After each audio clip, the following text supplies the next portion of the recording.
Assalamualaikum warahmatullahi wabarakatuh. Sobat Aib yang saya hormati, selamat berjumpa kembali dalam pertemuan kali ini di sesi pertemuan mata kuliah statistika. Hari ini kita akan masuk ke pertemuan yang ke-11, di mana topik yang kita akan bahas pada pertemuan ini adalah probabilitas dan distribusi Poisson. Probabilitas dan distribusi Poisson, di mana beberapa sub materi yang akan kita bahas antara lain adalah distribusi probabilitas diskrit, kemudian distribusi probabilitas hipergeometrik, kemudian distribusi probabilitas Poisson, dan kita akan akhiri dengan contoh-contoh soal. Ya.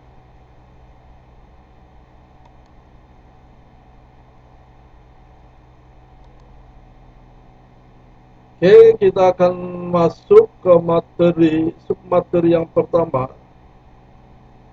yaitu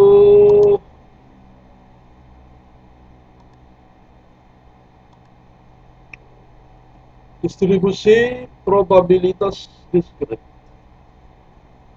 Ya, distribusi probabilitas diskrit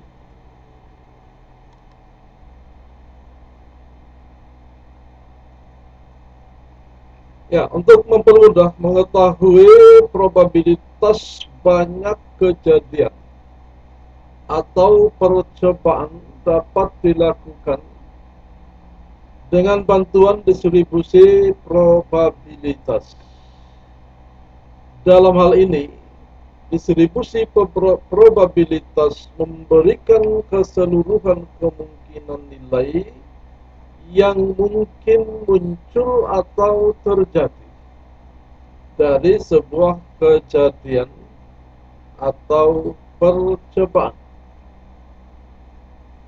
Distribusi probabilitas menunjukkan hasil yang diharapkan terjadi dari suatu kegiatan dengan nilai probabilitas masing-masing hasil tersebut.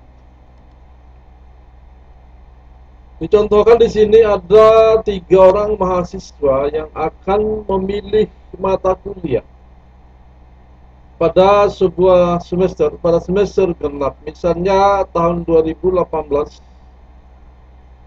tahun ajaran 2018-2019.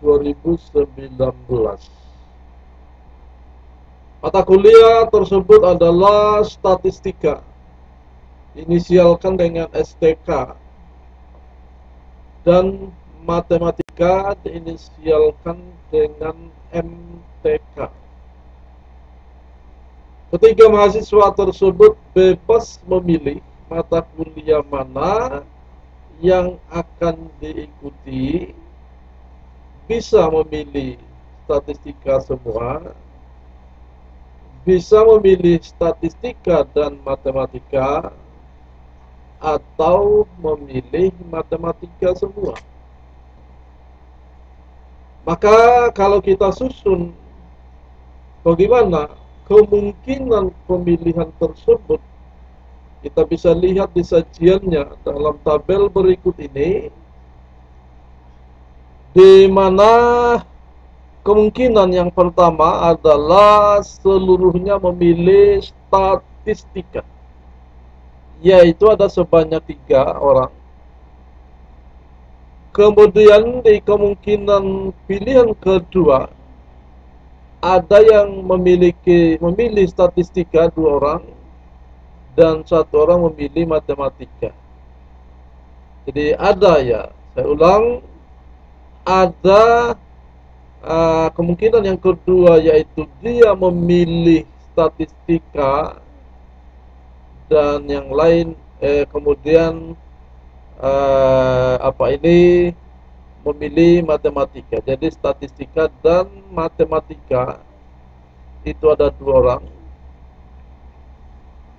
Ya, kemudian jadi dua orang milih statistika, satu orang milih matematika, itu ada dua, ya, dua kejadian maksudnya. Kemudian di kemungkinan pilihan yang ketiga adalah seorang mahasiswa pertama memilih statistika, mahasiswa kedua memilih matematika, mahasiswa ketiga memilih statistika. Itu ada dua orang. Kemudian kemungkinan yang keempat adalah mahasiswa pertama memilih statistika, mahasiswa kedua memilih matematika, dan mahasiswa ketiga memilih matematika. Itu ada satu. Dan kemungkinan pilihan yang kelima adalah mahasiswa A memilih matematika, mahasiswa B memilih statistika, mahasiswa C memilih statistika. Itu ada dua kejadian. Kemudian kemungkinan yang keenam adalah mahasiswa A memilih matematika, mahasiswa B memilih statistika, mahasiswa C memilih matematika. Itu ada satu. Kemungkinan yang ketujuh yaitu mahasiswa A memilih matematika, mahasiswa B memilih matematika, mahasiswa C memilih statistika. Itu ada satu. Dan kemungkinan yang kedelapan adalah mahasiswa A memilih matematika, mahasiswa B memilih matematika, dan mahasiswa C memilih matematika. Itu jumlahnya 0. Nah, kalau dihitung peluangnya, dihitung distribusi probabilitasnya, maka di kemungkinan yang pilihan 0, ya, yang pilihan yang jumlah kejadiannya 0 itu hanya ada satu, sehingga kemungkinannya adalah 1/8, distribusi probabilitasnya adalah 1/8 atau 0,125. Yang jumlah kejadiannya satu itu ada 3, jadi 1, 2, 3, ada 3. Total kemungkinannya 8, maka itu 3/8 atau 0,375. Kemudian jumlah pemilihan yang yang dua, ya, yang jumlahnya ada 2, yaitu ada 3, yaitu 1, 2, 3. Jadi juga 3, sehingga distribusi probabilitasnya adalah 0,375. Dan yang jumlah pemilih statistikanya adalah 3, itu ada 1, ya, itu ada 1. Jadi 1/8 sama dengan 0,125. Jumlahnya adalah 1 kalau dijumlahkan, disajikan dalam bentuk diagram batang itu seperti ini, ya. Kemudian kita lanjutkan ke variabel acak atau random, di mana di sini dibagi menjadi variabel acak, ya, kemudian variabel acak diskrit dan variabel acak kontinu. Pertama adalah variabel acak. Apa itu variabel acak? Variabel acak didefinisikan sebagai sebuah ukuran atau besaran yang merupakan hasil suatu percobaan. atau kejadian yang terjadi secara acak atau untung-untungan dan mempunyai nilai yang berbeda-beda. Dicontohkan, petani menimbang berat setiap semangka yang telah dipanen. Dari 5 semangka beratnya berturut-turut adalah 3,56 kg, 3,80 kg, 2,79 kg, 3,60 kg, dan 4,05 kg. Maka penimbangan berat adalah percobaan acak. Dan nilai berat setiap semangka disebut sebagai variabel acak. Kemudian, apakah itu variabel acak diskrit? Variabel acak diskrit merupakan hasil dari percobaan yang bersifat acak dan mempunyai nilai tertentu yang terpisah dalam suatu interval. Variabel acak diskrit ini biasanya berupa bilangan bulat dan berasal dari hasil perhitungan. Dicontohkan, jumlah mahasiswa 800 orang, jumlah buah jeruk 20 buah, jumlah telur 300 butir, dan seterusnya dan seterusnya. Itu disebut sebagai variabel acak diskrit. Kemudian, apakah variabel acak kontinu? Variabel acak kontinu mempunyai nilai yang menempati pada seluruh interval hasil percobaan. Biasanya dihasilkan dari hasil pengukuran dan bukan penjumlahan. Semua nilai yang dihasilkan dari kegiatan pengukuran, baik bulat maupun pecahan, merupakan variabel acak kontinu. Dicontohkan, pada sebuah semangka, jumlah buah semangka 10 buah adalah variabel acak diskrit, tetapi berat semangka, misalnya 3,56 kg, ini merupakan variabel acak kontinu. Maka dari sini bisa dilihat perbedaan yang manakah yang disebut dengan variabel acak diskrit dan yang manakah yang disebut dengan variabel acak kontinu. Berikutnya adalah rata-rata hitung, varians dan standar deviasi. Yang pertama, seperti apa rata-rata hitung?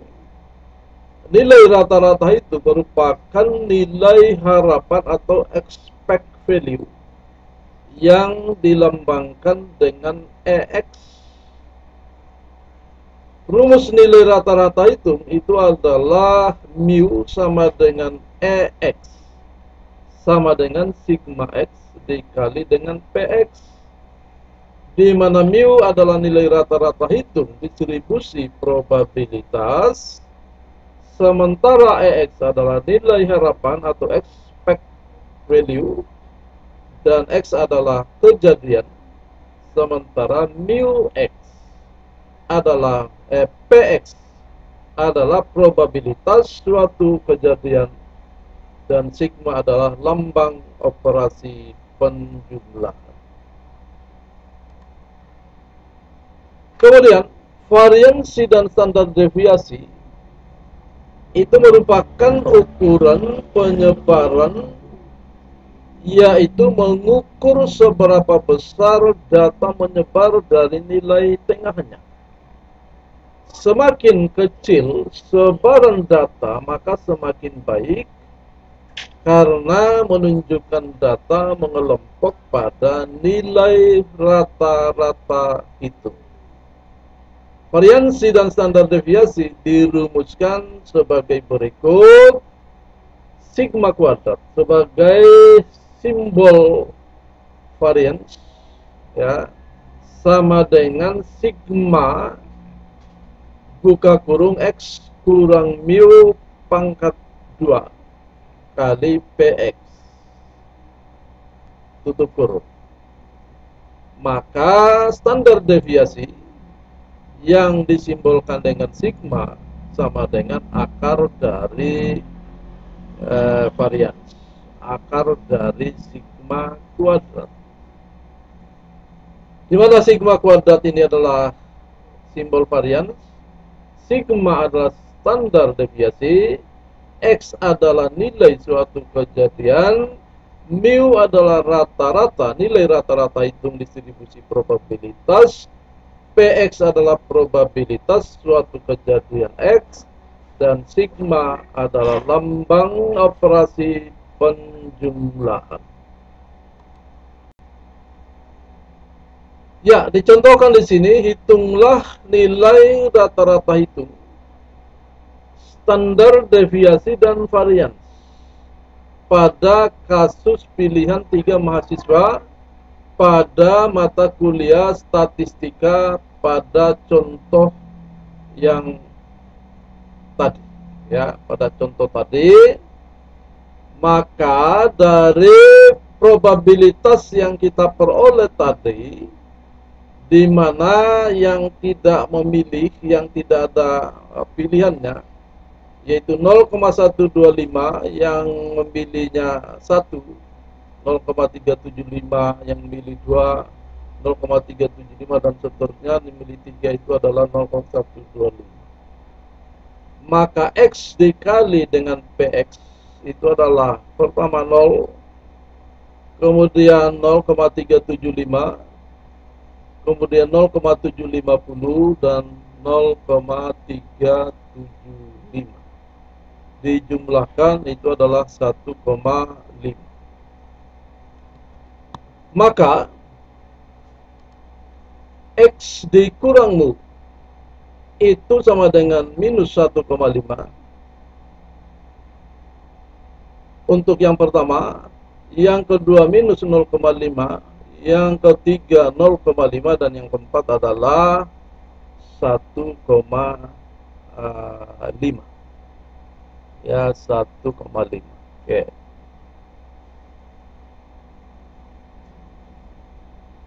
Ya. Kemudian dikuadratkan, X kurang mu dikuadratkan, maka ini menjadi 2,250, ini menjadi 0,250, ini menjadi 0,250, dan ini menjadi 2,250. Dan kemudian ini, kolom ini dikalikan dengan PX-nya, dikalikan dengan PX-nya, ya, kolom ini dikalikan dengan kolom ini, yaitu X kurang mu kuadrat dikali PX, hasilnya adalah 0,125 dikali 2,250 adalah 0,281. 0,375 dikali 0,250 adalah 0,094. 0,375 dikali 0,250 adalah 0,094, dan 0,125 dikali 2,250 adalah 0,281. Ya, dijumlahkan itu adalah 0,750. Ya. Maka di sini rata-rata hitung adalah sebesar 1,5, menunjukkan bahwa ada 1,5 mahasiswa yang mengambil mata kuliah statistika. Namun karena orang tidak dalam bentuk pecahan, maka bisa didekatkan atau dibulatkan.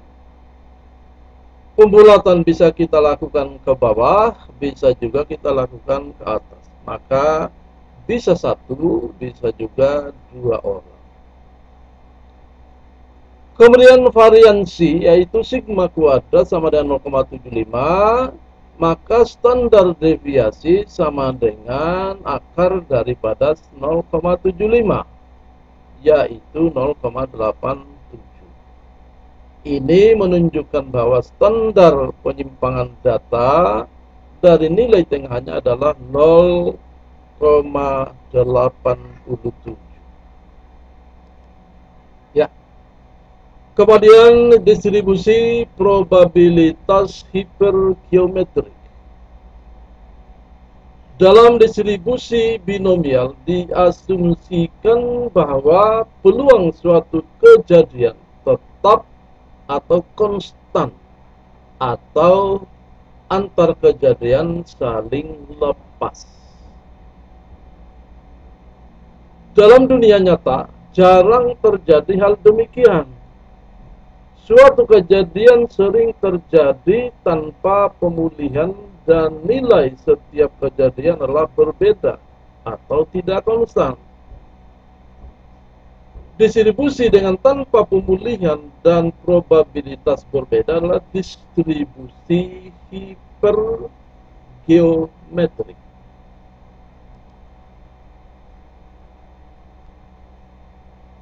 Ya, pada kasus di mana terjadi percobaan tanpa pengembalian pada populasi yang terbatas dan jumlah sampel terhadap populasinya lebih dari 5%, maka distribusi hipergeometrik lebih tepat digunakan.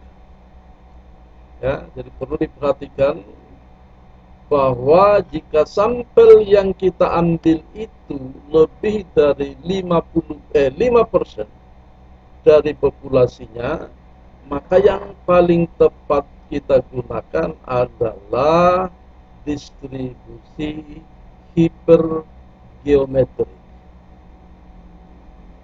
Distribusi hipergeometrik secara matematis dinyatakan dengan formula sebagai berikut. Px, ya, Px sama dengan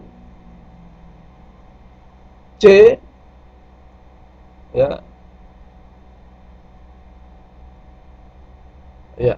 Jadi di sini PCXR, ya, dikali dengan N kurang Z.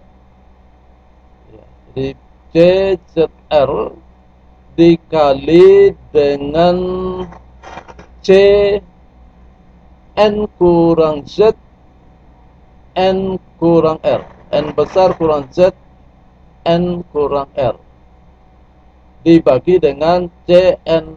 Jadi kombinasi, ya, C itu adalah simbol daripada kombinasi, sementara N-nya itu adalah jumlah populasi, ya, N-nya adalah jumlah populasi. Ini S, ya, SR. S-nya itulah jumlah sukses dalam populasi. R-nya adalah jumlah sukses yang menjadi perhatian. N kecil adalah jumlah sampel dari populasi, sementara C besar adalah simbol kombinasi.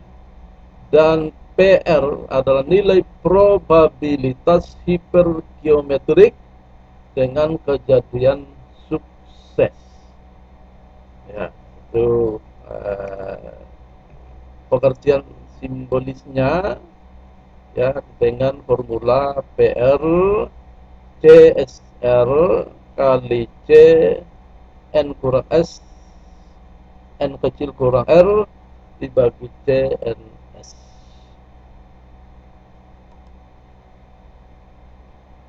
Kita lanjutkan dengan distribusi probabilitas Poisson. Dalam teori probabilitas dan statistika, distribusi Poisson adalah distribusi probabilitas diskrit yang menyatakan peluang jumlah peristiwa yang terjadi pada periode waktu tertentu apabila rata-rata kejadian tersebut diketahui dan dalam waktu yang saling bebas sejak kejadian terakhir. Sesuai dengan namanya, distribusi peluang ini ditemukan oleh Simeon Denis Poisson, seorang ilmuwan Perancis. Simeon Denis Poisson. Ya.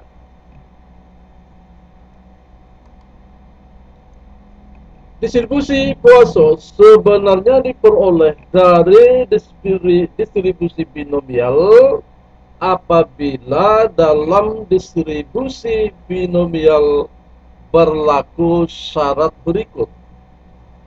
Pertama adalah jumlah pengulangan eksperimennya sangat besar. Yang kedua adalah peluang terjadinya peristiwa yang ditinjau mendekati nol. Jadi sekecil mungkin. Peluang terjadinya peristiwa yang ditinjau adalah sekecil mungkin atau mendekati nol. Bagaimana formula untuk distribusi Poisson?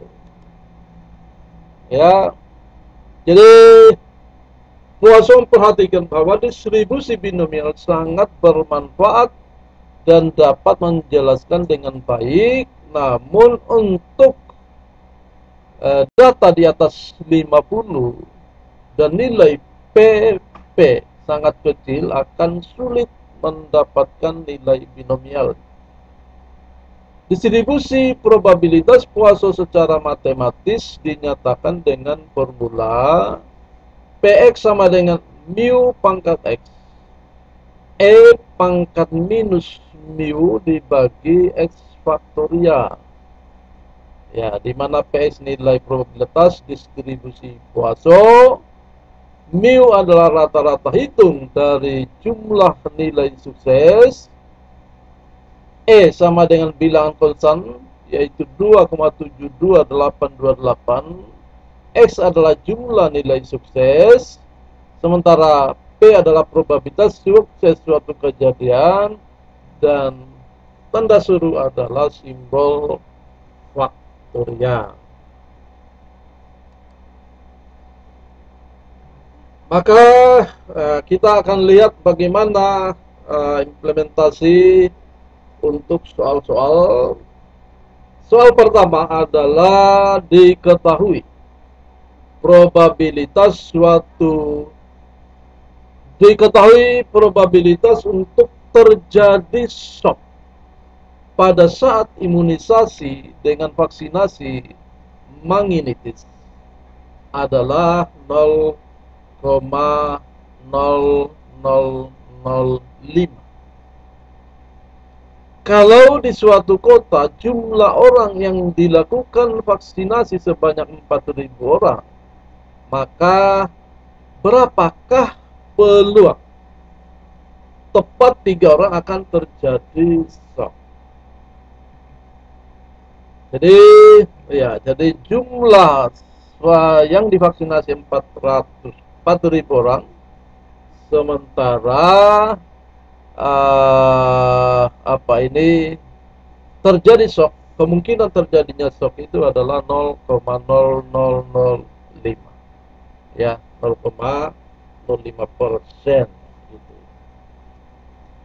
Maka berapakah rata-rata mu-nya? Mu sama dengan NP, di mana N-nya adalah 4.000, P-nya adalah 0,0005 sama dengan 2.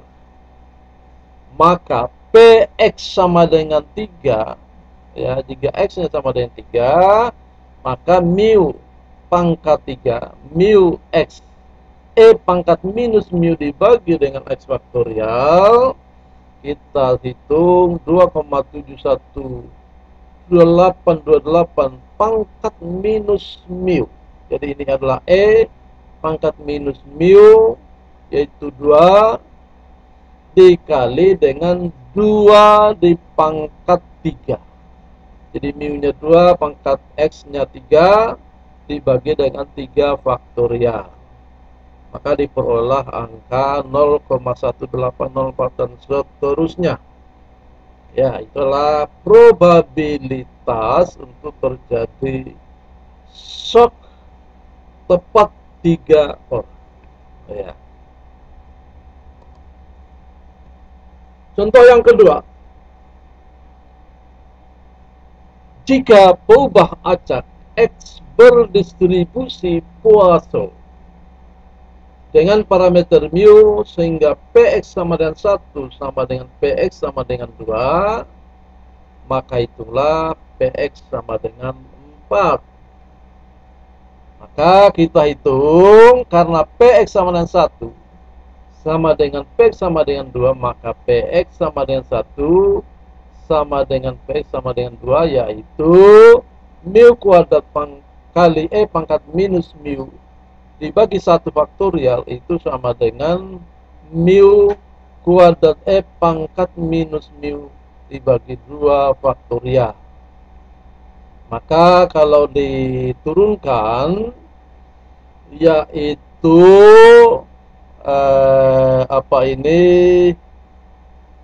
kita lihat bahwa kita naikkan, ya, ini duanya kita naikkan ke atas menjadi 2 mu kuadrat E pangkat minus mu, dan ya, 1 faktorialnya naik ke kanan, jadi kita tulislah 2 faktorial. 2 faktorial sama dengan 2, yaitu 2 mu kuadrat E pangkat minus mu, ya, sama dengan 2 faktorial mu pangkat 1 E pangkat minus 2 mu E pangkat minus mu, ya, E pangkat minus mu sama dengan mu pangkat 2 E pangkat minus mu. Jadi kita lihat bahwa E pangkat minus mu nya hilang, ya.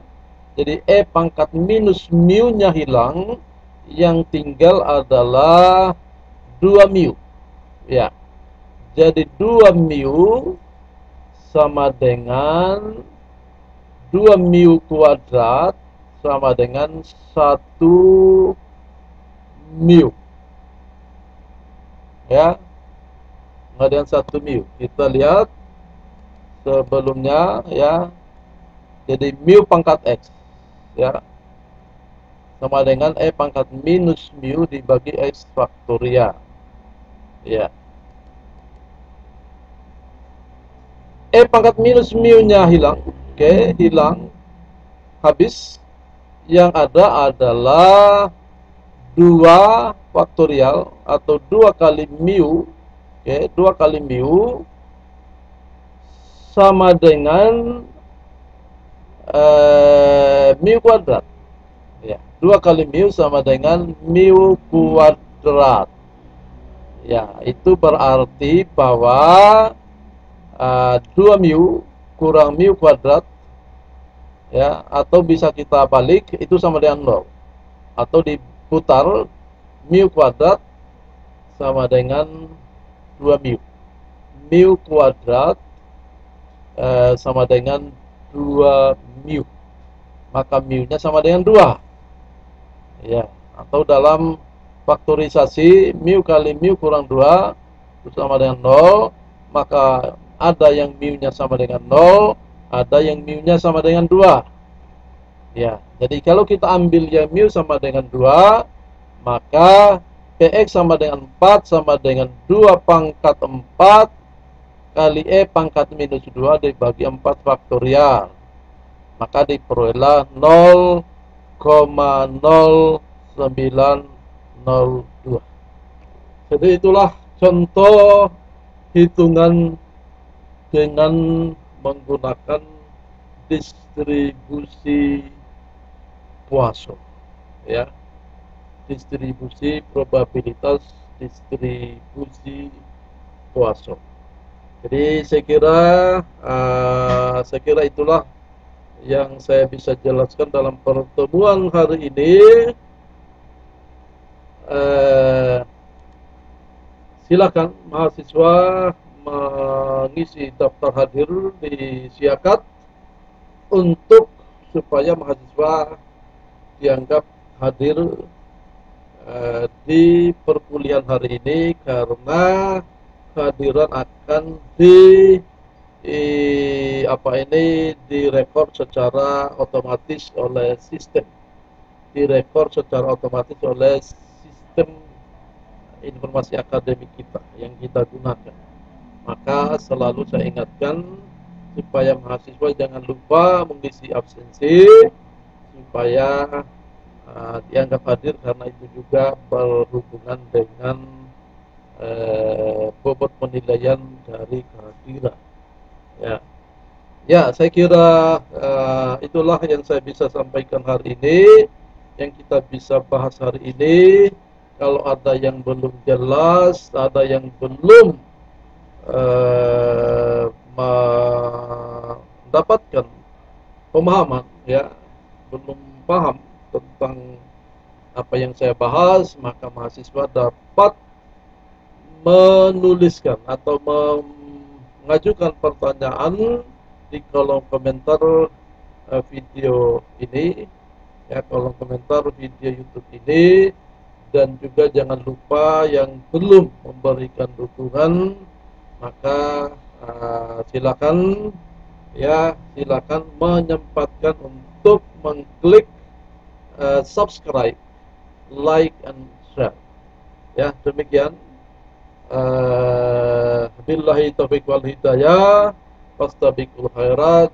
Wassalamualaikum warahmatullahi wabarakatuh.